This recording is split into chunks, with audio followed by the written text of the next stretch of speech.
Bonjour. Aujourd'hui, on va explorer un document assez éclairant qui liste ce qu'il appelle un faisceau d'indices.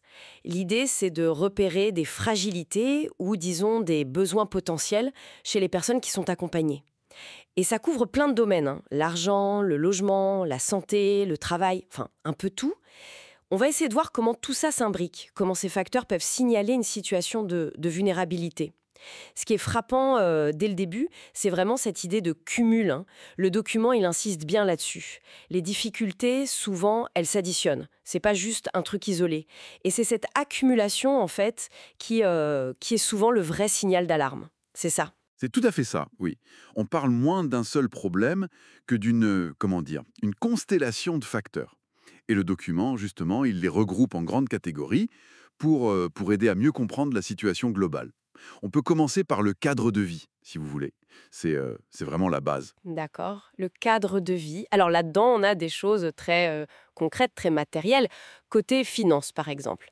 Avoir des ressources sous le seuil de pauvreté, dépendre beaucoup des aides sociales, avoir des dettes.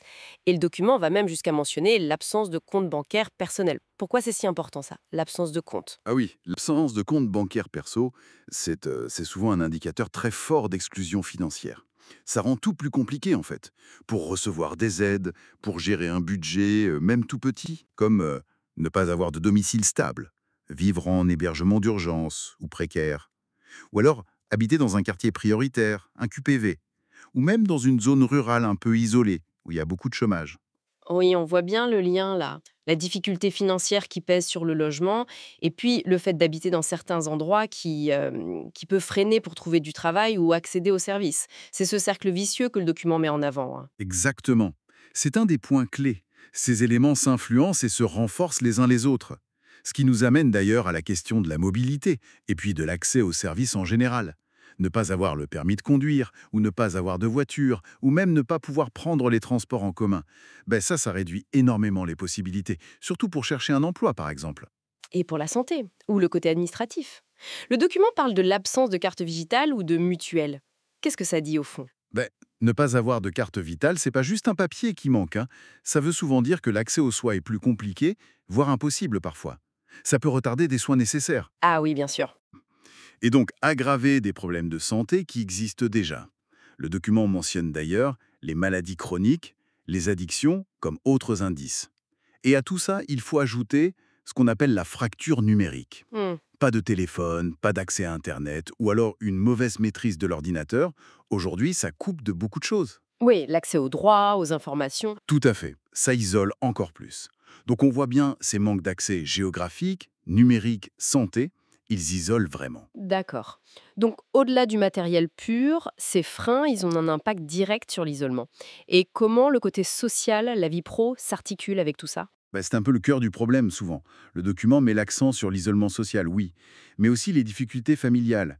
Être un parent seul, avoir été placé en foyer quand on était jeune. Ce manque de réseau, de soutien familial ou amical, ça fragilise énormément sur le plan psy. Et ça se combine souvent avec un manque d'activités qui font du bien, ou ne pas avoir de projet personnel, de but. Et pour le travail, plus précisément, le chômage, c'est l'indice évident, mais le document creuse un peu plus, j'imagine. Oui, oui, il va plus loin. Il parle bien sûr du manque d'expérience pro, mais aussi de choses peut-être plus subtiles, comme ne pas bien connaître ses propres compétences, ne pas savoir se mettre en valeur. D'accord. Ou alors ignorer complètement comment on cherche un travail aujourd'hui. Comment faire un CV, une lettre de motivation. Et puis il y a des situations très spécifiques que le document n'oublie pas, comme les personnes victimes de discrimination ou de violence, ou celles qui ont un statut de réfugié. Ça ajoute des couches de complexité, et ça demande un accompagnement vraiment spécifique. Bon, alors si on essaye de faire une petite synthèse, le message principal qu'on retient de ce document, c'est que la fragilité, c'est jamais simple, c'est jamais une seule chose. C'est exactement ça. C'est comme une toile d'araignée, où chaque fil est connecté aux autres. Une difficulté dans un domaine, mettons le logement, ça a des répercussions presque tout de suite sur la santé, sur l'emploi, sur la vie sociale.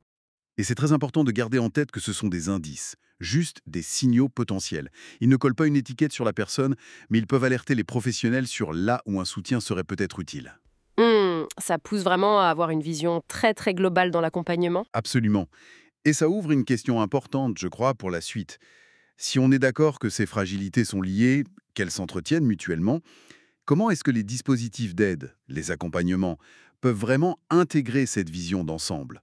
Comment dépasser le travail en silo où chacun s'occupe de son petit bout pour offrir un soutien qui réponde à la complexité de chaque histoire, de chaque personne? C'est sans doute ça le grand défi.